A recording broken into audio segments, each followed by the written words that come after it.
road to the Super Bowl is long and pointless. I mean, when you think about it. Football's so great. But now, the two conference champs must survive a harrowing bye week that no one enjoys.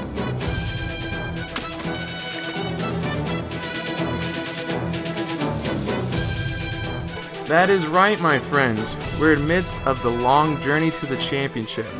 But although there aren't any bye weeks in fantasy football, I have the closest thing to one, as it is Jake vs. Chris week. Last week we saw things getting back to normal with Chris losing and me winning, and not only did his fantasy team lose, he took the three-peat last weekend.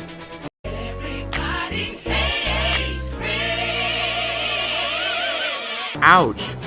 Things do not get any easier for Chrissy Torres either, as he'll be halfway across the country to see his weirdly named fantasy team lose again this week. Spoiler alert, Chris, Adrian Peterson's monster game last week was a novelty act. Expect Frank Gore numbers till DJ comes back. Brandon keeps on rolling, however, as he is now not just the only team to drop 200 this season, but the only team to drop it twice. I respect your team, Brandon Pollard, but the sun shines on every dog's ass once in a while. Expect a dramatic drop-off here shortly. That might come sooner than later too with the way Kyle's team's been playing. Finally, it's separation week for John and Troy. Troy has been facing scrutiny with underperformances and injuries, while John still can't quite set a lineup.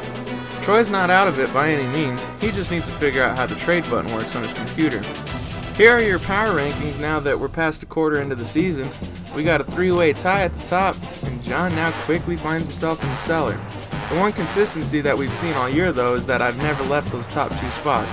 And after this week, all will be right in the world when I take over that number one in every column. Brandon is prepared to start Dak over his team MVP Cousins, and he has AJ Green in his flex, which is the ultimate fantasy curse and disrespect to one of your top players. You don't see Chris or Troy playing Bell or Zeke in their flex.